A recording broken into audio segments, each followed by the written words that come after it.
speak to the Sal Parivar or the Sal family by the Sal committee. I remember only about a year ago when a select few group of people discussed about starting a new organization all-encompassing, which would include major South Asian communities of all walks of life, open to all, for the people, by the people, and for the people, which is what this organization is. We were a little skeptical at first, but I think these energetic youngsters have done an amazing job. 3 hands, give them a loud hand of applause. Yoo-hoo! They have successfully hosted multiple events, only to name a few.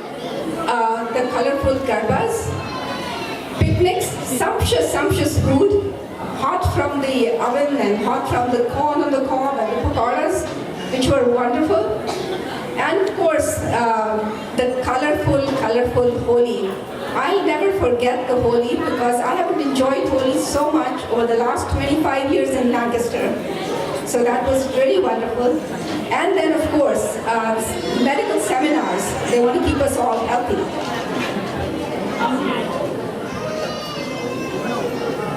And now a new event, the colorful Diwali, which is the festival of colors and lights. So for these children, quiet, you want to hear this, because most of the older people all know this much. It's very repetitious. But I'd like to reiterate the story of the saga of Diwali for the children. To just reiterate in very briefly, the word Diwali means a string of lights.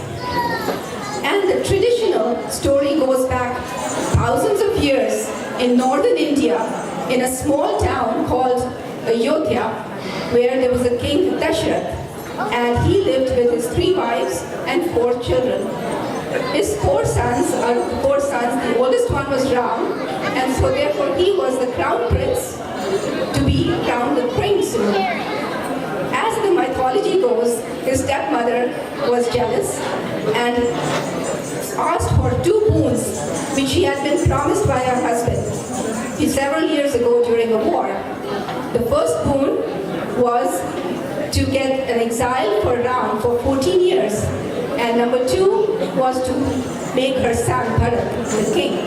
So Dashrath just looked on as his beloved, dutiful son Ram, along with his beautiful wife Sita, and his loyal brother Lakshman left for the jungles.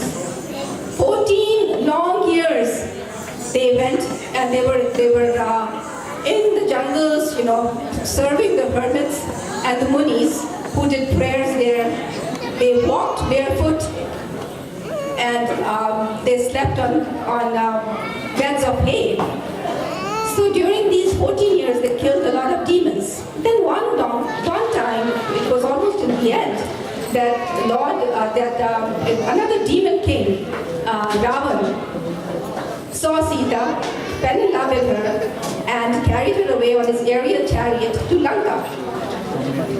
Then started the tedious journey where they were looking for Sita, and they went along with the help of Hanumanji and his monkey army. They found Sita and went back. They killed Ravan and came back to Ayodhya.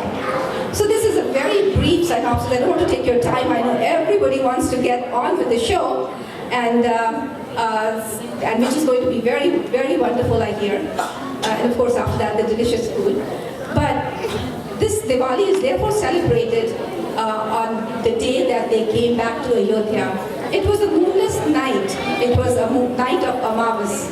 And the citizens of Ayodhya lit lamps in the paths and in their houses. They wanted to welcome their king home. So every day, Diwali now, people celebrate. They clean their homes. They paint colorful rangolis in their foyers, and which are sand paintings. They exchange gifts and sweets. Of course, if you were a child when I I was a child growing up in India, all the shops were loaded with sweetmeats, and they used to be all lined up from top to bottom. All those barfis and balishais and you name it. And so, of course, now cardiologists tell us not to eat any of those things. During this Diwali time, besides that, we have fireworks, and that is a wonderful celebration as well. So let us today light this diyas of course, and then the prayers, the puja. The puja is done for Goddess Lakshmi, and Goddess Lakshmi is the goddess of prosperity and wealth. And of course, everybody likes to get some prosperity and wealth. They want to open their doors and light diyas and welcome Lakshmi. But let us light today the diyas of not only prosperity, but diyas of love, diyas of truth, diyas of happiness, and diyas of compassion. Happiness which we can share with everyone, and a compassion so we can feel the pain of others and help them when they're in pain. This would be a true tribute to the heritage of our countries. So we encourage everybody to not only consider money and prosperity, but also all these diyas. Once more, Happy Diwali, Shubh Deepavali. I just want to spend a minute or so, or a little bit, on this beautiful decor of this room. I know it must have taken a long time to make these lovely, it almost looks like a wedding celebration, and it's all been done by people like us. And these youngsters are just wonderful. So we just want to make sure, give them a hand. They've done a great job with the decor.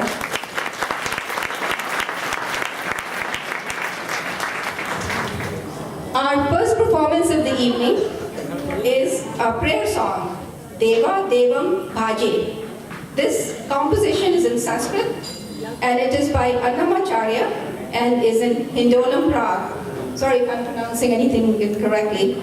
The song describes Lord Ram as the greatest strength, the destroyer of demons, which we already discussed, and the savior of righteousness. The singers today are little young sisters, Anika and Suchita Ramachandran. They've been taking lessons from Guru M.S. Kumari Nair from York for the past 3 years. What a melodious commitment. Let's give them another hand.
you.